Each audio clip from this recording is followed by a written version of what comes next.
de situaciones que muchas veces por, no sé si miedo, por desconocimiento, nos tocan a los odontopediatras. ¿Ok? Aún personas, yo tengo pacientes que tienen 40 años, pero tienen una discapacidad intelectual y a la gente le da miedo, le da temor, se asustan, entonces pues me lo llevan a mí. A pacientes que colaboran, ¿verdad? Pero hay que hablar un poquito más, hay que estar ahí. Si son cosas, ¿verdad?, que ya salen de mis manos, o sea, más que una profilaxis y quizás una restauración sencilla, pues yo lo puedo hacer. Sí, no, en ese caso sí lo trabajo, ¿verdad?, con el especialista del área. Por ejemplo, si hay que hacer una endodoncia pulmonar, yo nunca voy a hacer eso. Entonces, hay cosas que sí, hay cosas que no. Pero, lamentablemente en el país no hay un programa específico así de como de pacientes con necesidades especiales a nivel público. Entonces, es algo triste de que tenemos, por ejemplo, un paciente de 20 años con autismo severo, que es no verbal, no se puede comunicar, hay que hacer múltiples extracciones y en ningún hospital público aquí se puede hacer, porque los hospitales son pediátricos, los que tienen el quirófano. Entonces, eso es algo que aquí el gobierno tiene que ver cómo lo trabaja. Entonces, cuando yo hablo de pacientes con necesidades especiales, voy a hablar de pacientes que tengan cualquier condición, ya sea física, mental, sensorial, conductual o emocional, que requiera atención médica especializada. ¿Ok? Muchos nacen con esta condición. ¿Ok? Hay pacientes, la mujer embarazada, está embarazada, le hacen su prueba, ¿verdad?, de amniocentesis y sale que el paciente tiene síndrome de Down, por decir algo. ¿Ok? Eso ya se sabe cuando el paciente nace. Hay pacientes que están todo bien, que está todo perfecto, y por el uso de forceps durante el parto, el paciente puede desarrollar una discapacidad, una parálisis cerebral. Va a agarrar muy fuerte o una falta de oxígeno en algún punto. Y pues pasa eso, que hay ciertos pacientes que no tienen nada, y por una condición, por algo, por una iatrogenia, por un manejo mal de un médico, pasa algo. Sucede también con el tema de la sangre materna y fetal. ¿Vieron eso como en fisiología? Sí. Los tipos de sangre, ¿verdad? Que el primer parto no importa, pero el segundo la mamá tiene una vacuna. Si la mamá no se la pone, el paciente puede tener una parálisis cerebral. ¿Ok? Entonces, otras cosas, por ejemplo, una fiebre reumática. Un paciente que tiene, por ejemplo, muchas infecciones de garganta recurrentes, se va por el corazón, causa una fiebre reumática y puede causar un defecto del corazón. Eso fue adquirido. Ese paciente no nació con eso. Okay. Entonces, pero doctor, una pregunta. Hey. Dime. Cuando habla de especiales, habla de patología, porque por ejemplo este tema del corazón no va a afectar su sistema motor ni su sistema físico. No, por eso digo, porque condición física, mental, o sea, psicológica, por eso hay varias cosas. No es solamente que esté afectando su coeficiente intelectual, no pasa nada. Pero es un paciente que tiene que tener ciertas precauciones, ¿verdad?, para trabajar. Y hay condiciones que se combinan, por ejemplo, casi siempre los pacientes con síndrome de Down tienen autocorazón. Casi siempre. O sea, casi todos los pacientes con síndrome de Down tienen alguna condición cardíaca, que muchas personas no lo saben. Por eso hay que tener una buena evaluación previa. ¿Ok? Entonces, mayor riesgo de caries, enfermedad periodontal, maloclusiones, bruxismos, fracturas dentales. Lo que estábamos hablando la semana pasada. Imagínense que, Dios no lo quiera, no se lo desea a nadie, su hijo nazca con alguna condición, ¿verdad? Ustedes van a estar tan enfocados en esa condición, que era lo que estábamos hablando la semana pasada, de que si tu hijo nació con el labio fisurado, o sea, tú vas a estar tan en el labio fisurado, en que no pueda comer, que lo otro, que lo de dientes quizás sea lo menos que tú vas a estar pendiente. Eso es una realidad. Tomando en cuenta, ¿verdad?, que caries dental es una enfermedad multifactorial, pero si tú estás tan enfocado en que tu paciente tiene autismo y en que tú quieres echarlo para adelante, y en la terapia, y en la que sé cuánto, y el dinero, quizás los dientes es lo menos en lo que tú puedes estar pensando en este momento. Aunque suena mal y suena triste y pasa. ¿Ok? Y hay muchas personas que por falta de conocimientos, por falta de dinero, lamentablemente no tienen ese acceso a uno poder, ¿verdad?, tener el conocimiento que nosotros tenemos y pacientes que puedan ir donde nosotros. ¿Ok? Eso no siempre sucede. La salud oral, además de todo, está estrechamente relacionada con la salud oral. Lo que quiere decir que una buena higiene también está, ¿verdad?, relacionada con general con todo. Por eso los pacientes cardíacos tienen que tener una buena higiene. O sea, lamentablemente, Eso no es que no se quiere cepillar. Si tu paciente, si tu hijo tiene un soplo en el corazón o tiene una patología de Fallot, por ejemplo, tú tienes que cepillar a tu hijo. Cualquier bacteria que se vea por las encías, que se meta por ahí, le va a llegar al corazón y va a ser un problema mayor. ¿Ok? Eso es no negociable. Pacientes inmunocomprometidos, pacientes trasplantados, por ejemplo. He tenido pacientes con trasplante de hígado, bebés con trasplante de hígado, que no les envían dientes. Entonces, es verdad.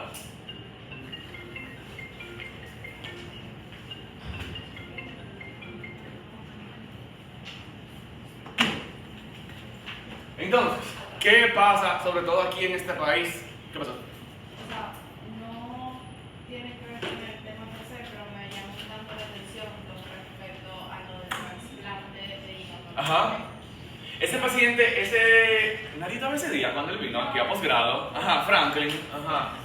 Un paciente debe tener Él como tiene, 6 años. ahora mismo tiene 6 años, pero cuando lo recibimos la primera vez, él lleva la consulta privada. Son una persona de bajos recursos y lo mandamos para acá. Y él nació, no sé con qué, no me acuerdo la condición que era, pero le tuvieron que hacer un trasplante de hígado y era un bebé de menos de un año.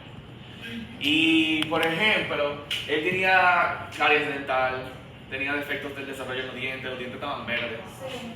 O sea, porque la bilis, el nódulo hepático, se relaciona con temas como con pigmentaciones dentales y pasa eso. ¿Ok?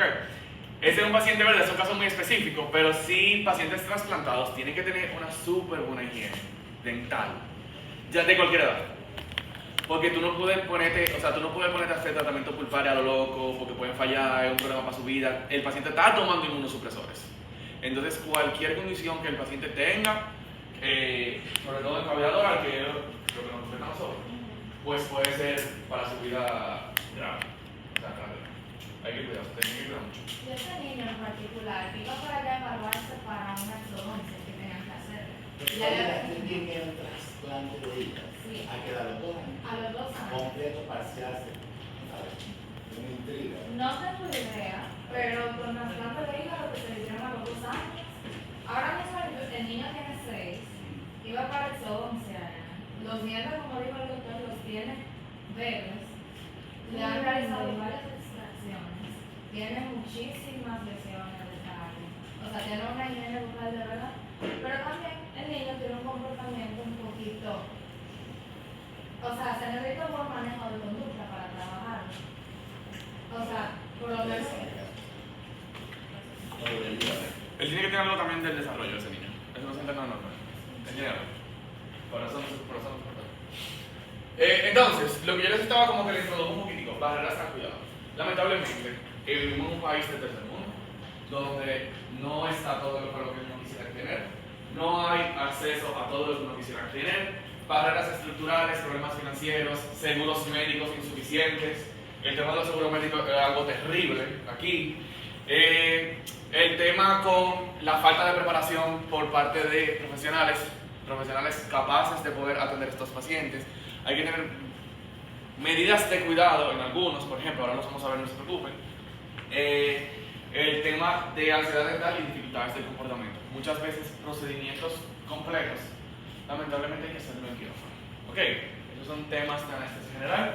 Quirófano, donde no todo el mundo puede costearlo, donde si lo hay no está capacitado para la odontología.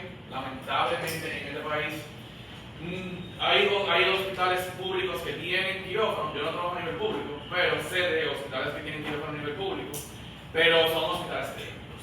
Entonces, vuelvo al mismo caso anterior, donde si ya el paciente cumple 18 años, que es mayor de edad, ya, el paciente tiene que ir a un hospital. Acerca de eso. Cuando tengo un paciente que tiene 30 años, pero tiene Una condición especial que tiene 6, ¿cómo clasifico a esta persona? es un paciente con una necesidad especial. Pero pediátrico. Normalmente lo atiende el odontopediatra. Normalmente sí lo atiendo yo. Como te digo, sí, o sea, lo atiendo yo. Y por ejemplo, si tenemos que bajar, vamos a decir que tenemos que bajar el quirófano, bajamos el quirófano. Pero si hay que hacer una endodoncia, yo bajo con el endodoncista. El endodoncista lo que necesita es que el momento de la inducción de todo eso, como que tú estés con él, que tú le des la mano, que el paciente inhale y le dé el gas, todo ese tipo de cosas, es la parte que tú te encargas. Pero en líneas generales, un paciente, no sé cómo llamarlo, no sé cómo se define esto, retraso mental, Discapacidad discapacidad intelectual. intelectual. Ajá, retraso mental no terminal. No, bueno. Por eso me refiero a decir, pero me refiero a estos pacientes que tienen 40 años, pero que sí. comportan como Nosotros tenemos una paciente que así mismo, ella tiene 40 años y ella tiene una paciente del cual llega al consultorio y es como una niña. Es como una niña.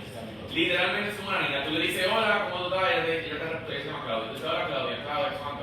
Ella me dice, hola, Ernesto. Y yo le pregunto, por ejemplo, tú le dices, cada 6 meses tú le preguntas cuántos años tú tienes. Y una vez dice 9, otro dice 6, otro dice 13. Y ya está como una. Ella no sabe leer, no sabe escribir. O sea, lamentablemente.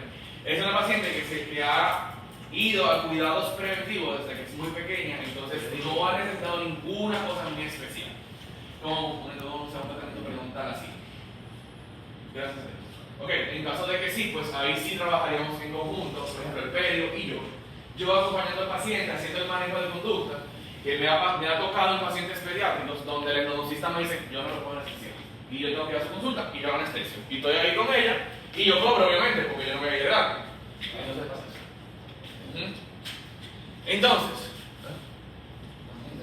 Entonces, establecer un modo rental, como hablamos de autopediatría 1, desde que el paciente tenga mínimo, antes de los 12 meses, tenga sus dientes, tenga su primera erupción dental, que el paciente con una necesidad especial, también el que no tenga su necesidad especial, que vaya. ¿Ok? Ese es uno de los mayores problemas que hay, que estos pacientes, como estábamos hablando, tienen otras preocupaciones. Lo menos que están pensando es, vamos a llevar al dentista para que se le enseñe a cepillar. ¿Ok? Tratamiento adaptado a capacidades cognitivas y físicas del paciente. En caso de que el paciente sea un paciente preventivo, amén, gracias a Dios que sean todos así, pero no siempre sucede eso. Hay veces donde hay que hacer restauraciones por caries dental. Entonces uno tratar de ver cómo lo maneja. Eso no es como un paciente neurotípico donde tú le dices abre ahí, vamos a trabajar todo. No, esto es negando como que fuese como un niño. Y hay muchas veces que uno no se puede comunicar. Doctor, es una pregunta. Dime. Tengo entendido que ya, o sea, los pacientes deben acudir al dentista desde que sale el primer día. Correcto. Ya eso está. Idealmente, lo que pasa es que, por ejemplo, el primer diente hay algunos niños que les sale a los 13 meses o a los 14 meses, o un paciente que tenga algo que puede salir a los 15 meses. Entonces, por eso la recomendación es primer diente o antes del primer año. Correcto. Ahora, mi pregunta es: ¿por qué aquí no limitan a atender pacientes después de los 6? En grado. Exacto. Eso es algo. No con lo limitado que es la autonomía pediátrica. Eso es en grado. En grado pasa eso, realmente por el tema del manejo de conducta. Muchas veces ustedes todavía no están capacitados, la verdad, para poder atender un paciente de 2 años donde haya que hacerle quizás una pulpectomía. Yo sé, pero al mismo tiempo es por ustedes. Ok, hay veces que, por ejemplo, si tú me traes un niño de 4 años que se te sienta y abre la boca, yo te lo dejo tener. Yo no tengo problema con eso. El tema es cuando tú tienes 20 dientes podridos y tú tienes que pasarte un cuatrimestre haciendo eso. O sea, yo por ayudarte a ti, ¿entiendes? O sea, llega un punto donde tú no te da el tiempo de hacerlo, lamentablemente. Entonces, por eso hay veces que le decimos, mira, vamos a llevarlo a un posgrado donde lo pueden atender con más calma, con paz, porque tú tienes que cumplir unos requisitos específicos. ¿Y la gente de posgrado tiene acceso a hospital? Tenemos, no per se, no. Yo lo que hago es que, por ejemplo, ese es un paciente mío de la consulta privada. Estábamos en un quirófano donde yo invité a una estudiante de posgrado que me asistiera para que tuviera experiencia. Hay veces que hay otra doctora de posgrado que también trabaja en un hospital público, se llama Hugo Mendoza, que ella a veces invita, pero no hay ese... No, la verdad no. El tema aquí, como te digo, es que la odontología hospitalaria no se da. No lo hay. Por ejemplo, tú te vas a un hospital como la Plaza de la Salud y había un departamento de odontología y lo cerraron. En el país no existe y creo que no hay ningún especialista capacitado en odontopediatría hospitalaria. Por ejemplo, cuando uno se ve tu día afuera, hay especialidades que son hospitalarias. Donde tú tengas un hospital haciendo odontopediatría y tú estás haciendo turno y tú estás durmiendo ahí, pero tú estás teniendo pacientes con cáncer, niño enfermo. Entonces, son dos cosas diferentes, ¿entiendes? Aquí la verdad no lo hay. Y es triste. Y como te digo, el Plaza de la Salud, que se supone que es como una cosa que puede ir mucha gente de muchos niveles sociales, lo cerraron. Ya no existe. Y también nos pasó una vez que teníamos una paciente que estaba interna en Plaza de la Salud porque convulsionó, tenía un aparato puesto y a nosotros no nos dejaron ni siquiera allí a quitárselo. porque ellos no nos daban privileges para nosotros poder trabajar en su hospital. Sí, porque allá los autoridades tienen privilegios. Exactamente, eso es lo que O sea, pasa. pueden ir a operar. Pero por ejemplo, nos ha pasado en Abel González y sí hemos podido entrar a quirófano y trabajar en quirófano en Abel González. Pero en Plaza de la Salud ellos no permiten si tú no eres empleado de ellos. Esas son sus normas y uno las respeta. Este quirófano es ambulatorio. Es un quirófano que está en nuestra torre médica, donde hay un piso entero que es un centro ambulatorio. Eso es una Ujú. Entonces, muchas veces, como les dije, pacientes ya sedación o anestesia general, como ya les he contado, yo no hago sedaciones ya. Yo solamente hago anestesias generales por un tema de seguridad, de miedo mío, de que no quiero que pase nada. Entonces yo me voy directamente a la anestesia general y el que quiera quiere y el que no quiere que se vaya a otro sitio. Prevención, igual, fluoruro sellante, educación, dieta no cariogénica para que el paciente y el padre pueda, ¿verdad?, mantenerse en salud.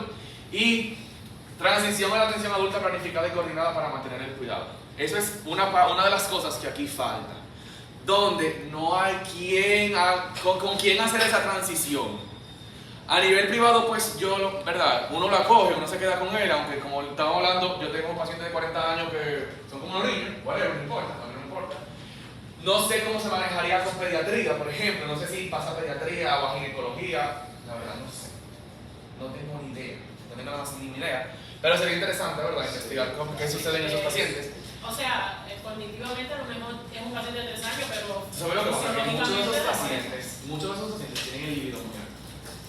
exacto, eso es más lo que más se desarrolla en eso. El deseo sexual. El deseo sexual, el libido.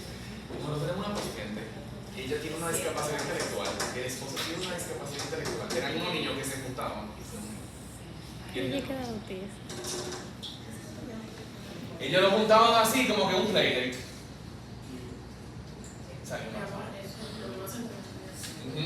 También conozco otro caso de un paciente, él tiene como 18, 19 años, él tiene autismo, es muy funcional y la mamá le hizo una vasectomía. Eso sí, esto es lo que le hacen a las personas especiales. Señores, miren, o sea, me hizo diciendo, pero me da pena, pero es que imagínense tener un niño con autismo que embarace a una muchacha, ¿qué tú haces? Y ellos viven en Estados Unidos y en Estados Unidos no se la quisieron hacer, porque él no podía decir que él quería hacerse la vasectomía. La trajeron para acá y se le hicieron. Pero que ese chico es probable que nunca pueda tener una vida independiente. Eso es lo que pasa. ¿Cuál? Que tiene autismo de muy alto grado, que es no verbal, que no se puede. Pero normalmente esos niños de alto grado que están fuera del control. No, en ese caso no, pero este paciente era más funcional, habla, interacciona, creo que hasta va a la universidad. Pero si él embaraza a una muchacha, ¿quién se va a hacer cargo? La mamá. Entonces, yo sé que suena feísimo. No, pero es que imagínate. Suena súper feo, pero pasa eso. Pacientes igual con condiciones orofaciales van a requerir de atención multidisciplinaria. Por ejemplo, esta paciente tiene Treacher Collins. Si se fijan, que también el doctor lo mencionó la semana pasada. Y ella ha usado distractores, por eso tiene como estas cicatrices aquí, mandibulares, para poder crecimiento. Entonces requieren que varios especialistas estemos trabajando con ella, ¿verdad? Los Treacher Collins tienen coeficiente intelectual totalmente normal.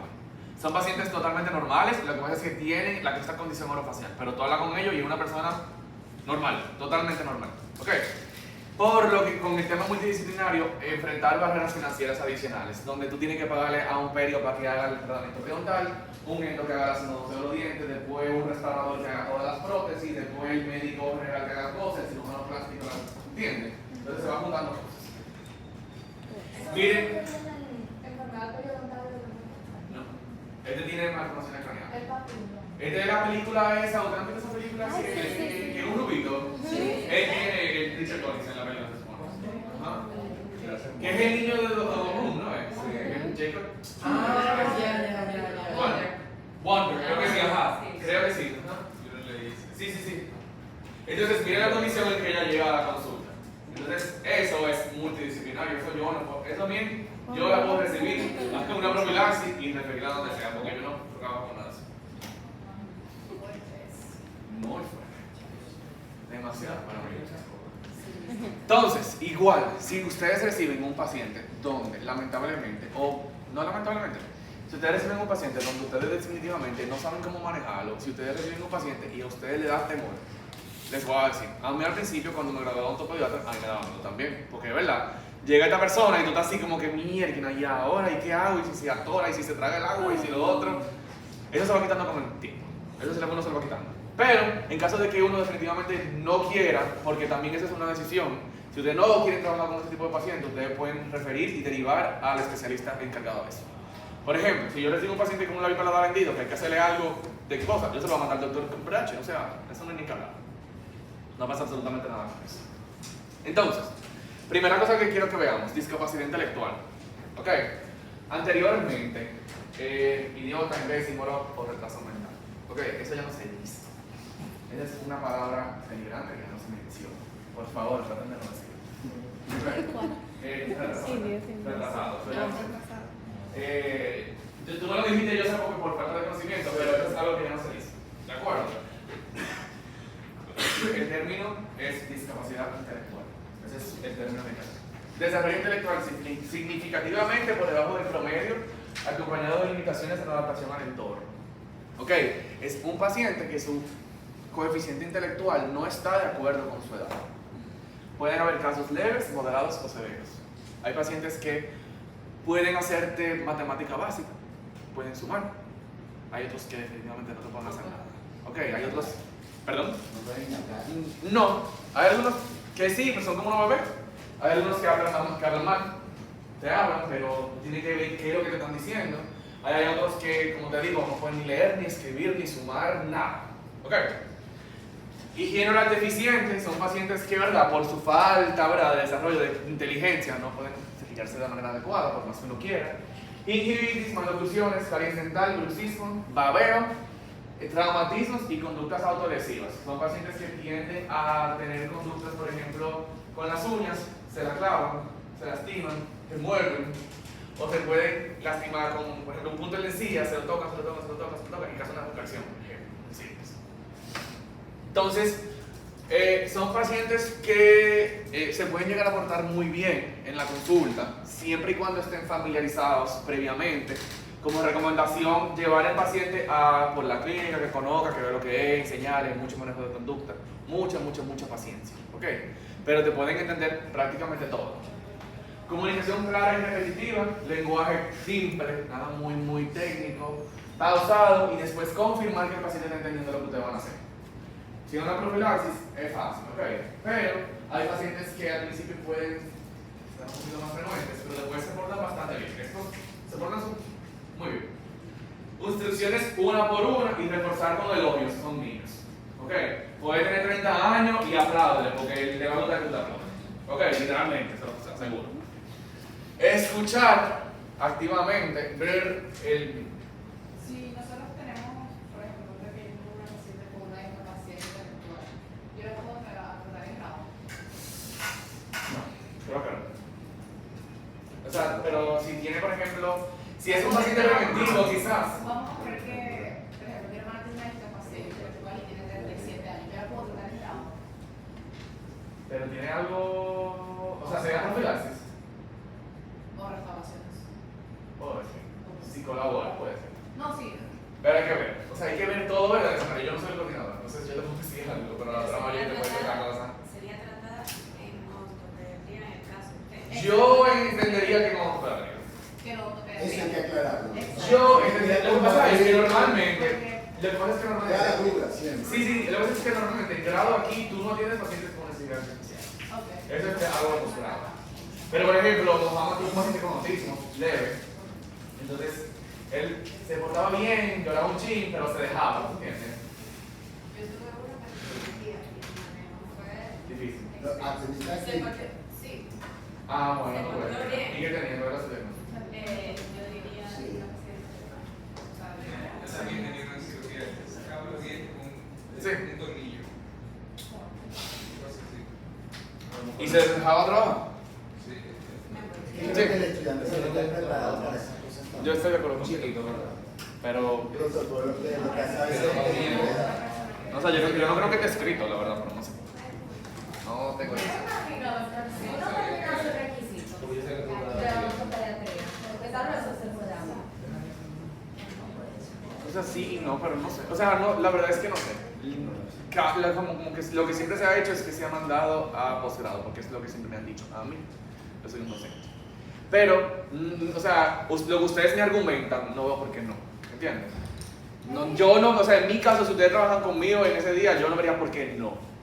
Pero ya, si es una cosa que necesita una endodoncia, por ejemplo, ahí yo no sé si las docentes de endodoncia de grado quisieran atenderla en grado. O sea, ahí a eso voy. De que yo no sé si la doctora, por ejemplo, Pereira autorizaría eso. La doctora Pereira no se paga. Yo, por ejemplo, si fuese, como te digo, si fuese una profilaxis, ya lo que me puedo encargar yo, una profi, quizás una restauración, algo sencillo, pues, amén, sí. Pero no solamente depende de mí, ¿te entiendes? ¿A quién se le podría preguntar eso? Una autorizable. Ahora. Ajá, una autorizable. Pero entiendo que si hay un paciente que necesita solamente un área, esa área siendo ortopediatría o restauradora que podemos trabajar en ortopediatría, pues yo no vería por qué no, pero igual eso hay que preguntarlo a los jefes. Claro. Ok. Gracias. Entonces, escuchar activa incluye al cuidador, donde el cuidador casi siempre es la persona que mejor le entiende. Hay veces que hablan y tú no entiendes. También, te voy a decir esto también, es de mal gusto para los papás. Cuando un niño te habla y tú no entiendes, tú dices no lo entiendo. Eso es de mal gusto, para que traten de no decir. Okay. Por ejemplo, si te tienes un sobrinito y el sobrinito habla así, ¡ah! Y tú no entendiste, como que no digas como que no te entiendo. Ok, el niño se siente frustrado de que no se entiende y el papá se puede sentir mal también. Entonces, yo casi siempre le digo como que lo escucho y si es algo así, le digo como que, ah, sí, o como que asiento. Lo que pasa es que hay veces que te dicen algo, por ejemplo, imagínate dos palabras que se parezcan muchísimo. Dice yo. No, no hay nada. Me queda claro. Entonces, hay veces que me dicen, vamos a decir que la palabra era tijera. Y yo le digo, sí, no, una tijera. Y hay veces que la vaina se me dice, no, es tal cosa. Y yo, ok, sí, no, ¿entiendes? Pero yo trato de no decirle a la mamá ni al niño que no le entiende. Ok, no le digan eso. Eso no es de buen gusto. Eso, la gente es muy sensible, bien. Ay, sí. Eso no es de buen gusto. Ustedes son súper sensibles tampoco. Yo no sé por qué te sientas así. Entonces, citas lo más rápido posible, ok, citas breves, sencillitas, casi siempre citar a estos pacientes en la mañana tempranito, ok, donde uno está más relaxed, donde uno está llegando, uno está fresh, donde no hay paciente esperándote afuera, tú estás tranquilo, sin estrés, ok, la mañana casi siempre más chilling, el paciente desayunó, se despertó, todavía no hora de la siesta, no hora del almuerzo, exactamente, entonces no pasa eso, ok. Cuando definitivamente no hay cooperación, hay que irnos definitivamente a métodos ya más complejos, anestesia general o sedación, para poder hacer algo seguro, algo de buena calidad, algo eficaz. Ok, no vale la pena ponerse ahí a mal hacer cosas que van a quedar mal. Yo no soy de ese pensamiento. Entonces, trisomía 21 que siempre me da, también hablamos un poquito el semestre pasado, solamente vamos a repasarlo sencillito. Recuérdense que es un trastorno genético, esto es algo, ¿verdad? Ya genético, causado por una copia extra del cromosoma 21. Condiciones médicas como defectos cardíacos congénitos, alrededor del 40% de pacientes con Down tienen cardiopatía congénita. Eso quiere decir que extracciones, donde se vaya a usar, procedimientos donde se vayan a usar anestesias locales inyectadas, tiene que haber previa autorización por parte de un cardiólogo. ¿De acuerdo? Eso es algo muy en serio. No se puede poner uno no puede asumir que el paciente no tiene nada cardíaco si el papá te lo dice, que venga por escrito. Ok, que venga por parte del cardiólogo, que el paciente cardiológicamente es totalmente normal. Asuman que Down siempre tiene algo cardiológico. Leucemia infantil es de 10 a 20 veces más frecuentes e infecciones respiratorias recurrentes. Respiración bucal, la lengua, ¿verdad? La macroglossia hacen que el paciente sea respirador bucal, entonces pueda desarrollar mayores condiciones respiratorias.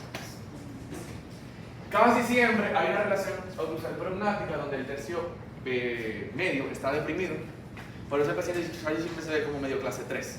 Sí. Respiración bucal, mordida abierta, macroglossia es lo más común. Labios y lenguas fisurados, ¿verdad? Por la misma respiración, que no hay esa humedad, no hay ese cierre normal. Keilitis angular, ¿verdad? El crecimiento micótico aquí, lo que aquí popularmente se le dice boqueras, es lo mismo. Erupción dental tardía, dientes ausentes o con malformaciones, raíces pequeñas y apiñamiento. Alta incidencia, recuérdense que eso sí lo vimos, de enfermedad periodontal destructiva y rápida. Son pacientes que están predispuestos a una enfermedad periodontal. Pero una pregunta. Dime. Los pacientes con discapacidades mentales Ajá. normalmente tienen este exceso de baba, saliva. Correcto, ajá. ¿Cuáles son las... Pero ese es parálisis cerebral, lo que tú quieres decir. Okay, estos Ajá. pacientes que babean Ajá. demasiado, ¿cuáles son las características clínicas que presentan el diente? Lo vamos a ver ahora. Por estas y por esto, nada más. Lo vamos a ver ahora. No puede grabar. No tenemos un reflejo de tragar que nosotros.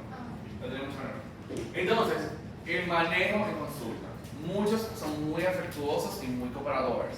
Las mujeres, o sea, ustedes, las mujeres, tienden a ser muy afectuosas, tengan cuidado. Se les da una erección.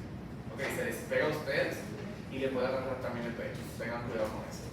Ok, son pacientes que tienen el hilo muy alto. O sea, de una vez ahí están pegados ustedes. En la final también te Yo eso no la importa. Dime. En la final también Eso no sabe. Entonces, tener pendiente eso, ok, sobre todo las mujeres, porque son muy, o sea, el libido que tienen muy alto y muy sensible, entonces se le puede pegar a ustedes cuando se van poniendo grandecitos, 13 años, y mala palabrosa. Sabe que es una persona especial, no debería tener, o sea, debería tener cuidado, pero sin pasar, yo creo que es especial. No, pero por ejemplo, tampoco es de buen gusto que venga un paciente y te agarre un pecho, ¿tú entiendes? O sea, te entiendo, pero también entiéndelas a ellas. O sea, tampoco es de buen gusto que tú vengas y por tú tener una condición especial, agárrale, o sea... O sea, yo te entiendo lo que tú quieres decir, pero también... O sea, tú dices como que, o sea, al final... Tú eres profesional. No, porque al final tú Una dices... discapacidad. No, al final ellas van a decir como que, no pasa nada, tranquilo. O sea, no va a pasar nada, no se va a dar un lío por eso. Pero no es de buen gusto, ¿verdad? Que te toquen donde tú no quieres que te toquen. ¿Entiendes? O sea, y también tener conocimiento, si tú sabes que puede pasar eso, quizás tú estás más pendiente, ¿verdad? De que, como que no. Entonces, el tratamiento puede realizarse muchas veces sin complicaciones. Muchas cooperan, muchos después de que tienen su bendición permanente se van, tienen su ortodoncia, son súper bien, terminan el colegio, estudian, hacen un técnico y pueden, ¿verdad? Pueden tener, ¿verdad? ¿verdad? O sea, como que restricciones de vida, pero pueden llevar una vida relativamente normal.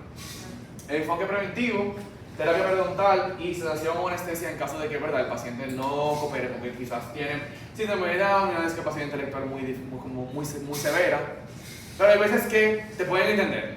¿Ok? Por ejemplo, este paciente, él es el paciente de nosotros que es un bebé, y él al día de hoy no se me siente en el sillón. No hay forma de que ese Alberto, de que Alberto se siente en el sillón, no hay forma. Lo tengo que tener yo en mi silla y yo paro. Y por ejemplo, me insulta.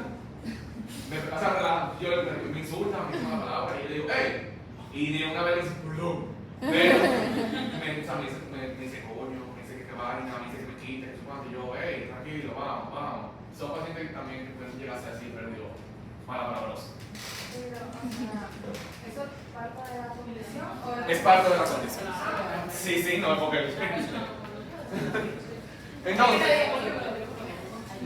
próxima condición. Autismo, ok. El autismo es un trastorno. El nombre correcto es trastorno del espectro autista. Las siglas se abrevia como TEA. Cuando el paciente o un padre le dice que el paciente tiene TEA, es autismo, ok. Entonces es un conjunto de trastornos del neurodesarrollo. No es una sola cosa, ok. Son muchas cosas del neurodesarrollo que se van juntando. Donde lamentablemente las cifras de afección han ido aumentando muchísimo, donde al principio cuando se publicó era como que de miles en miles, ahora es 6 de cada 1000 niños, ok, especialmente en varones. Es muy triste, la verdad. No se sabe qué causa, idiopático, no se sabe si es genético, no se sabe si es del desarrollo, no se sabe qué hacer para prevenir, o sea, se saben cosas que hacer para prevenirlo, eso sí, pero lamentablemente es algo muy común. Ok, afecta casi siempre a varones. No sé si se han percatado, casi siempre son varones los que tienen autismo. Cuando las niñas lo tienen muy severo. Muy severo. Casi siempre tengo varias no verbales con autismo que son niñas. Tengo algunas que sí colaboran, pero cuando lo tienen las niñas lo tienden a tener mucho más severo. Anteriormente había una terminología de Asperger y autismo, ¿verdad? En las últimos, como que en el último libro, que fue de SMG, creo que 5 o 4, no me acuerdo, ya el término Asperger ya eso no se usa. Ok, tú tienes autismo. Ok, tú tienes autismo. Y eso ya hay clasificaciones dependiendo, ¿verdad?, de la persona. Casi siempre se ven afectados varios fenómenos de la vida. El social, sobre todo, no sé si también me imagino que se han percatado, son pacientes que se les dificulta a veces tener contacto visual con uno. Son pacientes que tienen esa interacción social un poquito más limitada, se les hace más difícil. No siempre están tan engaged como uno. O al revés, hay niños con autismo que son demasiado Puede ser, sociales sí. y demasiado inteligentes. Pero no te das cuenta. Claro. O sea, uno se da Marca cuenta, la diferencia. tú te das cuenta sobre todo en la comunicación, con la modulación del lenguaje. Esos pacientes que son así, tú te das cuenta porque te dan como un robot. No tienen esa empatía en el tono que tú le das al tono de ay, doctor, por favor, me estoy quemando, tarara. No. Es de una, o sea, te lo dicen, o sea, tú tienes otra cosa. O mi mamá me dijo otra cosa. Así se lo ocupan. No es esa modulación del lenguaje, sino que hablan como medio robot, por así decirlo. Okay. Comunicación. Puede haber retraso o ausencia del lenguaje totalmente verbal.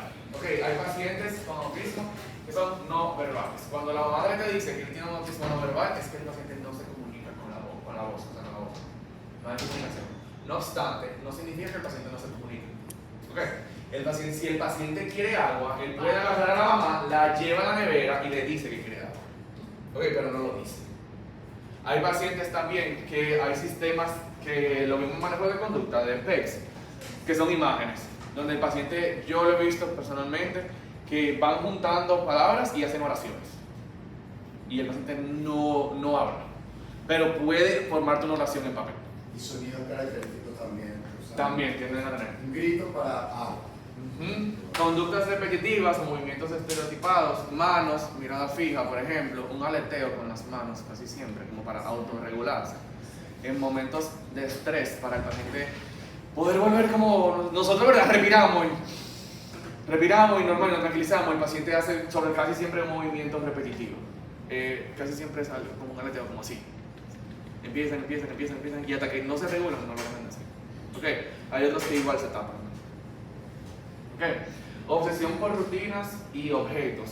Con estos pacientes uno tiene que tratar de hacer lo mismo en consulta, igual casi siempre. Okay. Primero que si el pavero, que si después sentarlo, que si después poner el revelador de película, que si después la profilaxis. Tratar de hacer todo como un esquema porque se acostumbran a eso. Depende porque muchos yo me los conozco. O sea, ya yo sé que viene un paciente con autismo, ya yo sé. O sea, ya sé que sí y que no, por ejemplo. Tengo uno que no se deja poner, por ejemplo, el eyector, en ningún momento se deja poner el eyector. Entonces ya yo sé que yo no le voy a poner eyector. No se deja poner babero porque no le gusta tener esto aquí en el cuello. No le gusta. Entonces la mamá lo que hace es que le trae un t-shirt extra. Y ya, ella siempre trae un t-shirt y ya, se acabó. Tengo a otro que no le gusta el sabor del espejo metálico. Entonces usa un espejo plástico. Pero ese ya yo me lo sé. Como son mis pacientes, ya yo me lo sé. ¿Y eso con el director que hace? O sea, tú, pero... ¿Dónde está? Sí. Que se moje, le entro con una gasa, le absorbo con gasa, uso mucha gasa, le absorbo la saliva y amén y ya, whatever. O sea, a que empieza la patada por el eyector. Pero es que lo dan Se ensucia. que no tiene ninguna condición. Y también no lo- También, ajá. Es que hay otros que entienden. Sí, también, 100%. Entonces, muchos de estos pacientes pueden tener babeo igual, se les acumula mucho la saliva, babean, por olvidar, ¿verdad? Están en otra cosa y se olvida otra cosa. Mayor riesgo de caries. Hay una teoría de que los pacientes con autismo y a medida que se va haciendo más severidad, el cáncer salival es menor. Es una teoría, eso no está comprobado científicamente. Y muchos hacen almacenamiento, que es couching. Básicamente, el paciente come y se queda con la comida metida en el carrillo. ¿Ok? Pasa eso. Entonces eso no tiene que quitarse. Y lo hacen porque debe ser como eso ahí. Lo guardan y terminan así. Pasa. ¿Ok? Entonces, adaptación progresiva, sensibilización. Muchos, les voy a decir la verdad, se portan bien. Hay algunos que se despiertan y no hay ningún tipo de inconveniente. Hay que hacerlo quizá más lento, más despacio, pero se deja trabajar bastante bien.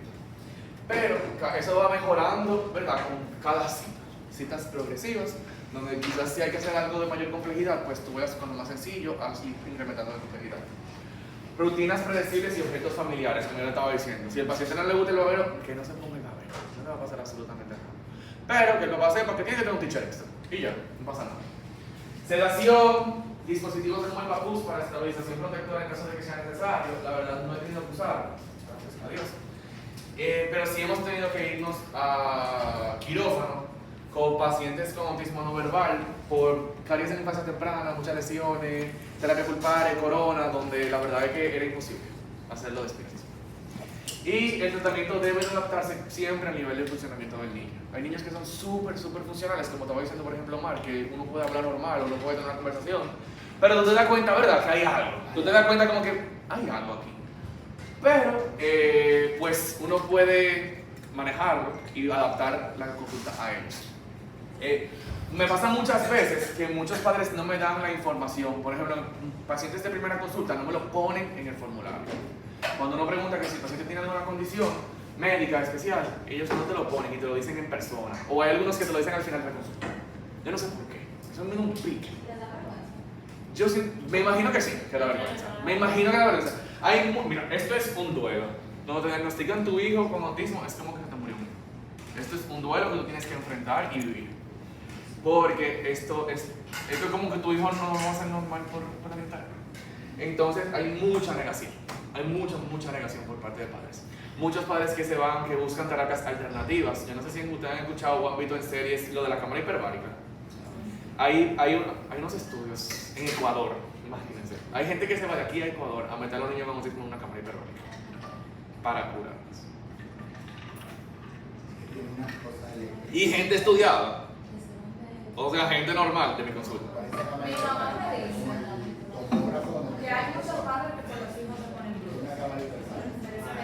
Pasa eso. Pero gente estudiada que me dicen que se van para Ecuador y yo les digo, lo de la cámara hiperbárica. Amén, ¿vale?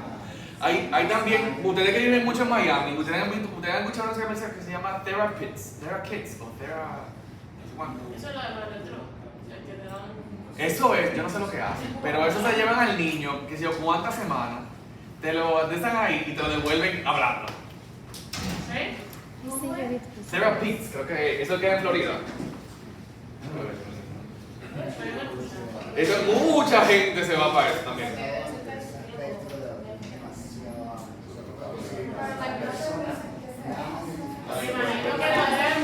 Le dan terapia de todo, le dan terapia del diente o de todo, del habla, muy funcional, de ocupacional, terapia cognitiva, terapia conductual, terapia infantil-juvenil, o sea, todo. ¿Funciona?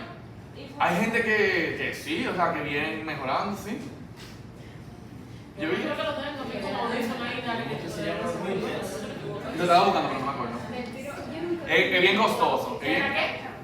Yo lo estaba tratando de buscar, pero no me acuerdo ahora, lo buscamos ahorita.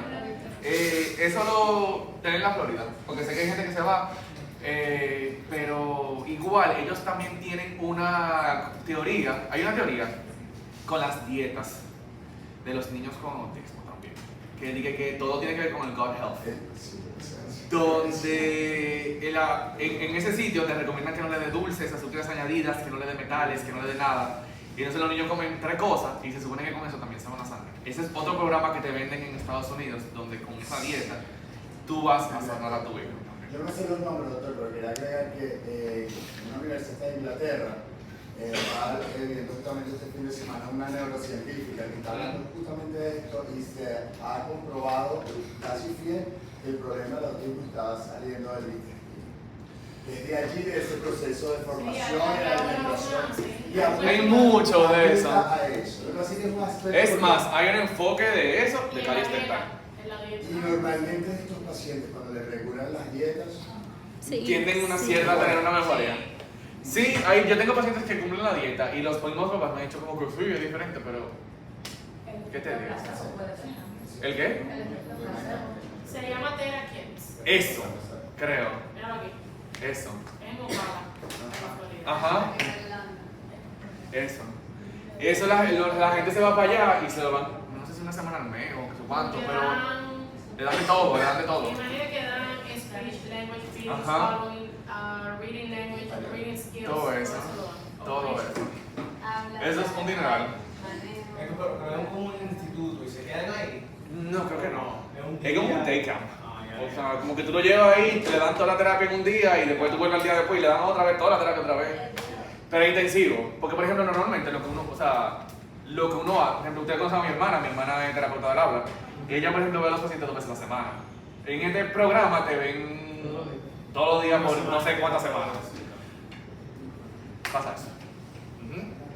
Entonces, parálisis cerebral es otra condición. Esto es un grupo de trastornos neuromotores causados por daño cerebral permanente durante el desarrollo prenatal, perinatal o neonatal. ¿Ok? Como lo que estamos hablando, el uso de forceps, por ejemplo, la circular del cordón umbilical. Por ejemplo, esa hipoxia, esa falta de oxígeno puede llevar a desarrollar una parálisis cerebral. Yo tengo, por ejemplo, traumas, accidentes de tráfico. Si te dan en un punto específico, tú puedes quedar con una parálisis cerebral. Ciertas enfermedades que sí. Afecta de 1.5 a 3 de cada 1000 personas y 1 de cada 200 recién nacidos vivos. No es una enfermedad única, sino que son ciertas cosas generacionales. Entonces dice que cuando los niños tienen cerebral palsy, a veces mueven la cabeza mucho, ¿verdad? Sí, depende porque hay ciertos grados. ¿Ustedes vieron Breaking Bad? Sí. El hijo tiene cerebral palsy. Sí. Pero él no tiene super nervio. Sí, el actor, imagínate tú. No, pues. O sea, él lo que tenía era una muleta. Ajá. Y tú te das cuenta cuando hablaba que tenía que Sí, que había algo, ajá. Yo tengo un paciente similar a él que él solamente tiene un lado paralizado. Pero súper bien, o sea, él estaba en el colegio, aquí se graduó de San George, o sea, todo bien, todo bonito, está en España estudiando. Él lo que tiene una parálisis cerebral de un lado, pero normal. Una pregunta de análisis, doctor. Tengo un paciente, 30 años, tiene un accidente de estos cuatri que incluyen sistema motor, sistema respiratorio y queda con esta condición, que no puede hablar, que es muy especial. ¿Cómo lo clasifico? Como un paciente con Obviamente, pero en el área de ortopedia. No sé, pero yo pensaría que sí. Por ejemplo, hay un boxeador famoso que le pasó también. Sí. Ajá, exacto. ¿Qué le pasó? ¿Qué tiene el ortopedial? Pues sí, puede ser. No vería por qué no. Ok. Muchos tienen discapacidad intelectual, otros no. Ok, otros están paralizados, o sea, tienen la parálisis, pero no tienen la discapacidad intelectual. El de Breaking Bad es como el de- Ajá, exactamente, él tenía su parálisis, pero totalmente funcional. Muchos tienen convulsiones, muchos toman anticonvulsivantes, ¿ok? Medicamentos anticonvulsivantes tienen un efecto secundario, hiperplasia gingival. Okay, muchos tienen la encía agrandada, no por microorganismos, no por una enfermedad prenatal, sino con un efecto secundario, ¿ok? Llegan y tienen la encía así gigante, con hiperplasia, que tú le dices, mierda, tiene la encía, los dientes lo tienen así chiquitico, tiene una super encía, pero imagínense, hasta tú no le puedes quitar el medicamento. Es algo que necesita. Déficits sensoriales, hay algunos que no tienen la misma agudez de audición o de visión. ¿Okay? Hay algunos que por más que tú le hables no te van a hacer caso, o por más que tú le digas que vea algo, no ven. Entonces tienen que saber también qué pasa. Una de las pacientes que yo tengo que tiene una parálisis cerebral, ella no ve. Entonces por más que tú le digas lo que vea en la televisión, que tiene que ser todo por eso escuchando. Pero No, ella es una señora ya. O sea que tiene que ser un glaucoma que me diga una cosa así. no ve porque es ciega, no ve porque es ciega. Ella creo que fue algo como el desarrollo, que fue perdiendo la visión. Porque tiene como 40 años. Y entonces tú pones de operar, imagínate. O sea, yo te entiendo, si fuese totalmente funcional, tú dices como que bueno, sí, amén, pero si no sé nada. Y estos pacientes normalmente no se puede atender con la luz del consultorio. Depende. Hay algunos que sí perciben sombras y hay algunos que tienen fotofobia. No todos. Tienes que Pero investigar. la convulsión casi todos tienen fotofobia. Depende. Creo, no sé. Pero muchos, si están controlados, pues no hay inconveniente.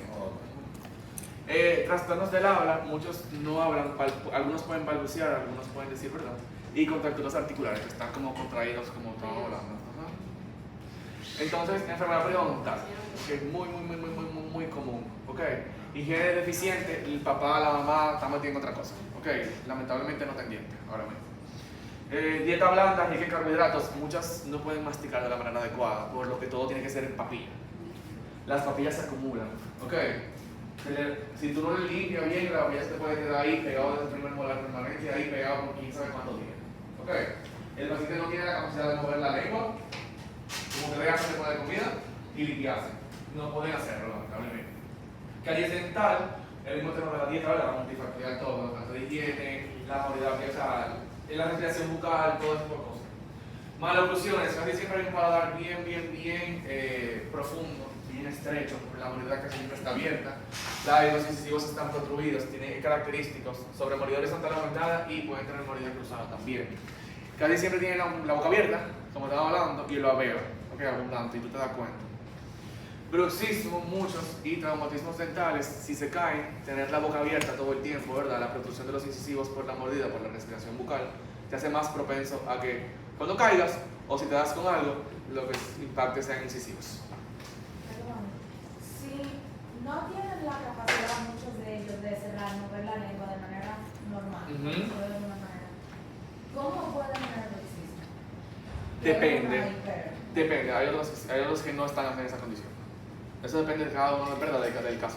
El típico es con la boca abierta.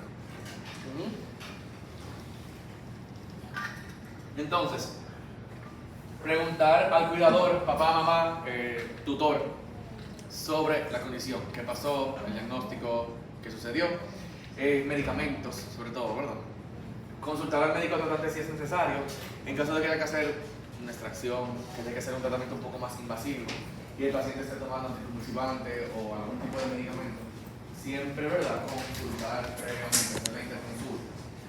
No asumir retraso intelectual, ok, podemos asumir que estos pacientes no entienden lo que tú estás diciendo. A pesar de que el paciente puede estar en ese estado así de rigidez, si tú le hablas y tú le dices, muchos te pueden entender, ok, quizás es término más sencillo, pero si tú le dices como que, hey, si voy a echar agua, tal, yo tengo una, ella se llama Estela, tú le dices, Estela, te voy a poner agua, Estela trae agua un poquito y ella recibe el agua, ¿entiendes? No por estar en ese estado significa que el paciente tiene una discapacidad intelectual. Normalmente entienden, pero no comprenden. Crear un ambiente empático, tranquilo y profesional. En casos de que el paciente no pueda ser trasladado de su silla de ruedas, tratar de trabajar de su silla de ruedas. Okay. Ustedes han visto que los sillones, eso depende mucho del operatorio donde ustedes tengan. Okay. Pero por ejemplo, ustedes han visto que los sillones, el cabezal, atrás tiene la cosa, ¿verdad? La rueda. Si tú lo sueltas y lo haces para atrás, tú puedes dejar el cabezal para atrás. Y tú, si la silla de ruedas del paciente se puede echar para atrás igual, tú puedes inclinarlo y apoyarlo ahí en tu cabeza en el sillón. Y está así más cerca del operatorio. Ok, los que tengo todavía son pequeños, entonces mamá puede cargar y se sienta con mamá en el sillón. Ok, preguntar sobre preferencias, como les dije, de traslado. Una de las que tengo ella tiene discapacidad intelectual, la que yo decía que tiene 40 años, ella está en silla de ruedas, pero el papá me la traslada al sillón porque ella es obesa, entonces el papá tiene que levantar a él y cargarla y ponerla en el sillón. Bueno, estabilizar la cabeza durante todo el tratamiento, que también me dijeron algo de eso. Tener pendiente que hay movimientos involuntarios, donde si tú estás trabajando el paciente te puede mover de manera involuntaria, se puede lastimar. Mantener el paciente alineado y con extremidades cerca del cuerpo y elevar ligeramente el respaldo para facilitar la dilución. Eso es importante. Al tener el reflejo de tragar, que no está al 100%, se puede ser peligroso. Hasta una gota de agua. Ok. Una gota de agua que se vaya, que el paciente broncoaspire. Tengo un caso de una amiga que su hermanastro tenía una parálisis cerebral, que fue por el tema de la sangre que estaba hablando anteriormente, y él se ahogó con una cáscara de una habichuela. Entonces, eso es algo importante preguntar sobre el tema del reflejo nauseoso. Hay unos que pueden tragar bien, que no tienen inconveniente, pero si no pueden, tienen que tener cuidado con el agua. O sea, de echar agua, sí, jamás. Okay. Entonces, otra condición que pueden ver es la pérdida auditiva, que también puede estar dentro de alguno de los trastornos que hemos estado hablando. Es una discapacidad sensorial no visible, tú no ves la sordera, ¿verdad? Tú no ves esa pérdida auditiva en el paciente. Uno de cada... ¿Perdón? Que hay que hablar de frente. Exactamente. Uno de cada 100 recién nacidos tiene sordera congénita y la mayoría de los casos afectan el lenguaje. ¿Por qué? Si tú no escuchas, no puedes tampoco hablar, ¿verdad? O sea, quizás tengan la posibilidad de hablar, pero al no escuchar, pasa eso. Muchas veces, en bebés, cuando no hablan a una edad, ¿verdad? Cuando se supone que empiecen ya a balbucear, lo primero que se hace es una prueba auditiva para ver si el paciente está escuchando. muchos pacientes que tienen temas de sinusitis, amígdalas agrandadas, adenoides agrandadas, que tienen moco, ¿verdad? Que están con el moco tapándole los oídos, no escuchan bien. Por eso el lenguaje se puede retrasar. Y ellos, los niños, escuchan como si no estuviese debajo del agua. Entonces no se desarrolla el lenguaje. Causas puede ser prenatal o postnatal, dependiendo, ¿verdad? Puede ser una rubiola, una influenza por parte de la madre. Perinatal, anatoxemia, prematuridad, por ejemplo. Y postnatales, casos como meningitis, una infección, ¿verdad? Papera, sarampión, varicela, traumatismos, pueden que el paciente desarrolle, ¿verdad?, esa pérdida auditiva. Entonces, en el odontólogo, determinar el método de comunicación. A muchas personas, no sé si aquí hay gente que también le gusta lo del lenguaje de señas, hay algunas personas, hay algunos odontólogos capacitados en eso, para poder comunicarse con el paciente, está súper bien eso, yo la verdad no lo sé, pero eso está súper bien.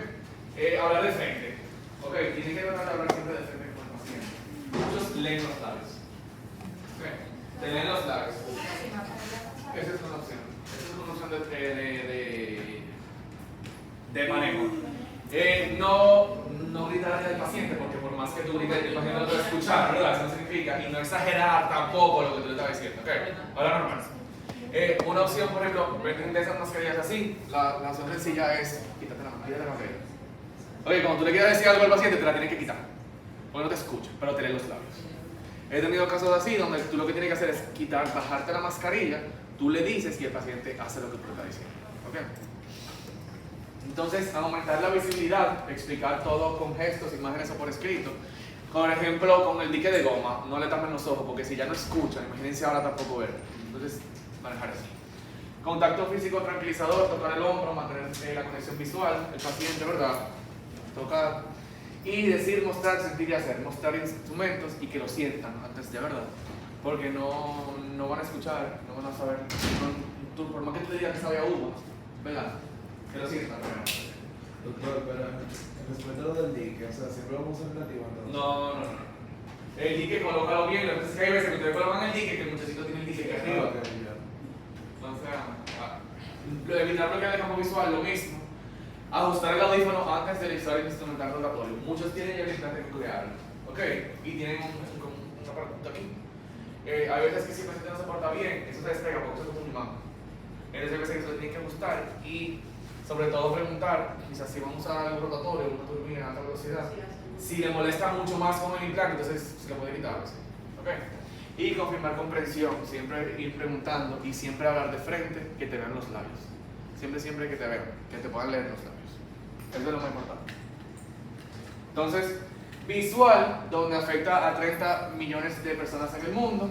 Se considera ceguera cuando la agudeza visual no supera de los 120 en el mejor ojo con corrección, o si el campo visual es menor a 20 grados. Más del 35% de los casos tienen una causa desconocida, pero muchos también igual son infecciones perinatales y postnatales, dependiendo.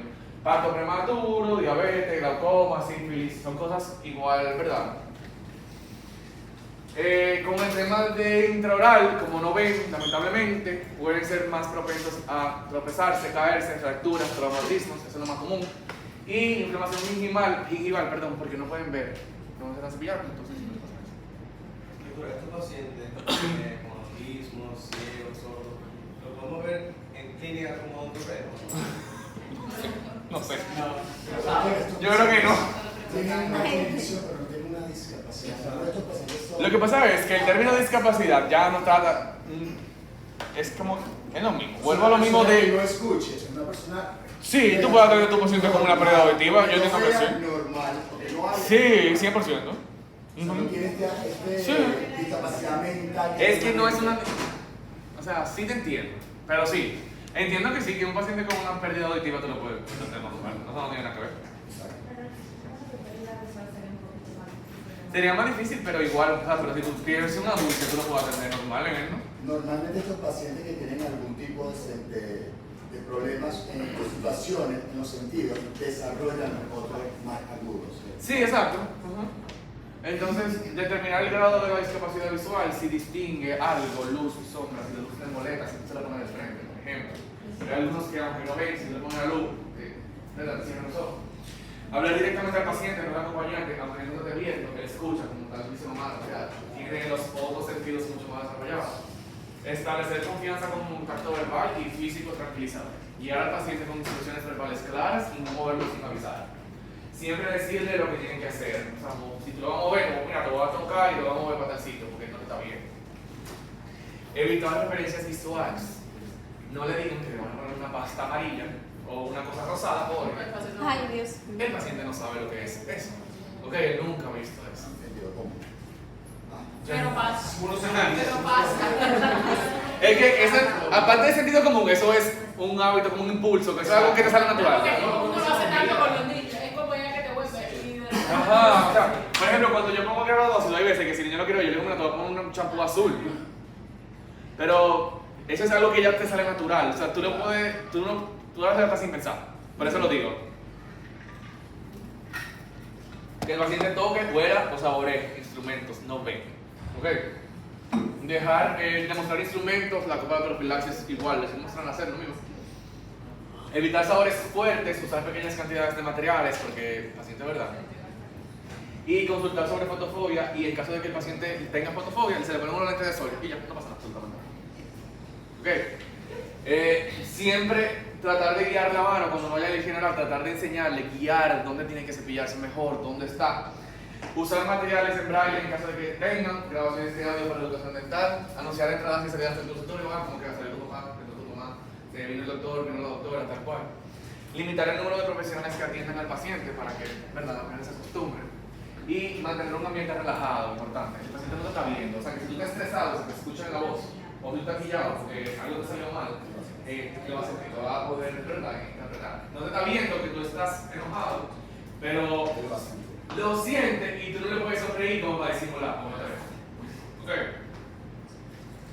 Y algunas condiciones cardíacas que también quiero que vean, pueden ser congénitas o adquiridas, como estábamos hablando. El paciente, por ejemplo, en uno de los ultrasonidos anatómicos se puede determinar que el niño ya viene con algo cardíaco. Eso se puede saber. Pero hay algunas que pueden ser adquiridas después del nacimiento, como hablamos del caso de fiebre reumática. ¿Ok?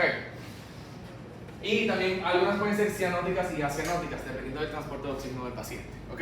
Hay algunos pacientes que tienden a tener extremidades azulosas, moradosas, por la falta de oxígeno, ¿verdad?, por la enfermedad cardíaca. Se ve en la punta de los dedos, casi siempre se le ven como moradosos, y en labios.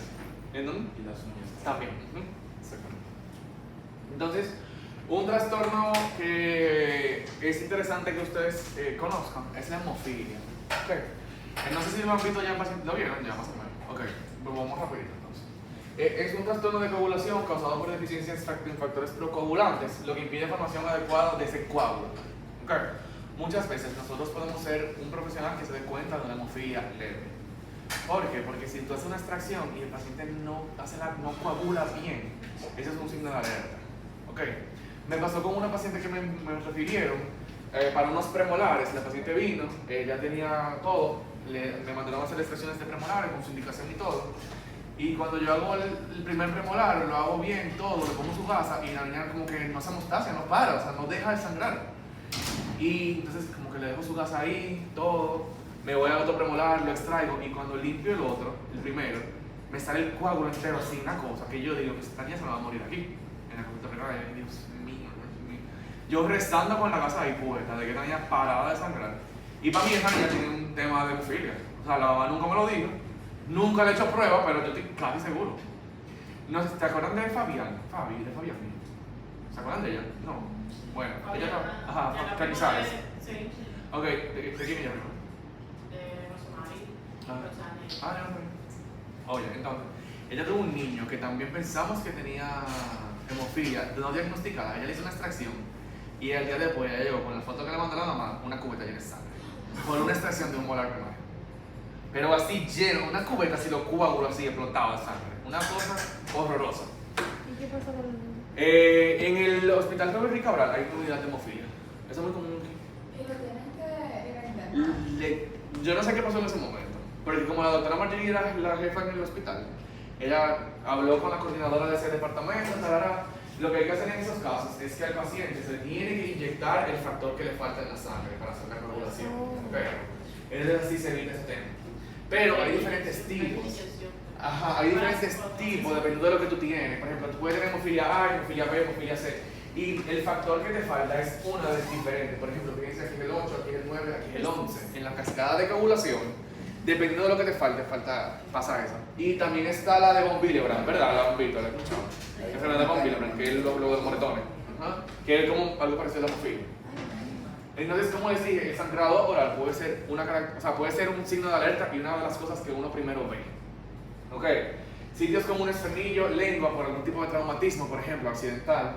Y como ya les mencioné, uno puede ser como una alerta de lo que pasa.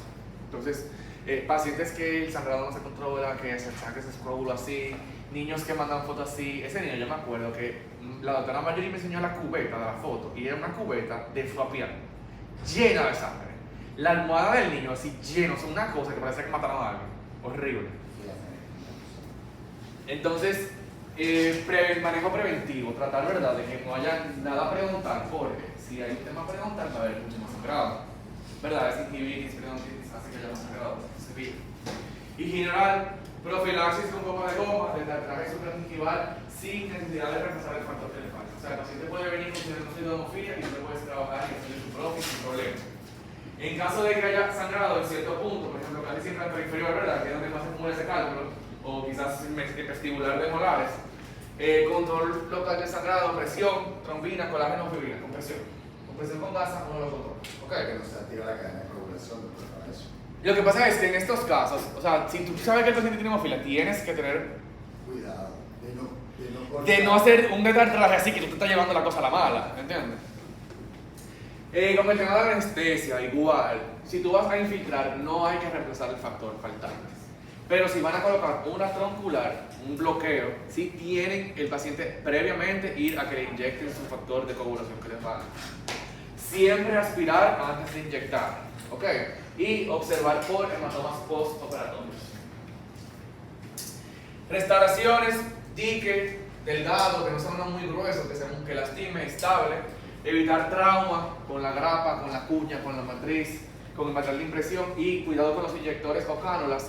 Piso de boca, cuando uno lo mete demasiado, ¿verdad? Como que quiere aspirar demasiado, uno a veces lastima. Trata de evitar eso, ¿verdad? Porque ahí hay mucha irrigación. En dentición primaria casi siempre optar por una terapia pulpar antes de pensar en extracción, siempre y cuando se pueda, ¿verdad? Porque a veces que no se puede. Inyección intrapulpar seguro, control del sangrado con presión local intrapulparmente. Cirugía, siempre hay que interconsultar con el hematólogo del paciente. El hematólogo va a ser el médico de cabecera de estos pacientes. Extracciones simples, sí hay que darle su factor, hay que inyectarle su factor. La dieta postoperatoria mucho más rigurosa, líquidos claros, puré 7 días, o sea, 7 días de puré, para que no se lastime. Hemostasia, el FOM, en caso de que sea necesario, poner esas FOMs que se ponen para no parar el sangrado. Ajá, exactamente. Trombina, colágeno, presión, evitar suturas si no son necesarias y usar reabsorbible en caso de que sea necesario, ¿verdad? En caso de extracciones de dientes primarios, si el paciente lo exfolia en casa, normal, no pasa absolutamente nada. O sea, si el padre controla el sangrado de la manera adecuada, pues bien, no pasa absolutamente nada. ¿Qué sí puede pasar? Es que el paciente, después de que exfolie, puede tener un sangrado a los 3 o 4 días. Y entonces lo que hay que hacer es, ahí sí el paciente, aunque sea algo natural, tiene que ir a consulta, uno tiene que irrigar ahí el coágulo, limpiar, repaquetar y administrar el factor que le falta al paciente para poder, ¿verdad?, controlar el sangrado de ese niño. ¿Ok? Esto, como les dije, hay un departamento específico en el Hospital Sor Enrique Cabral, que es de hemofilia, y es de odontología, o sea, paciente hemofílico. No sé si ustedes han ido, ¿no les ha tocado nunca allá? No. Ella es la doctora Flora, ¿no le suena? No. No, está bien. Entonces, con este tema es que terminamos el programa de Odontopediatría 2. Lo que quiere decir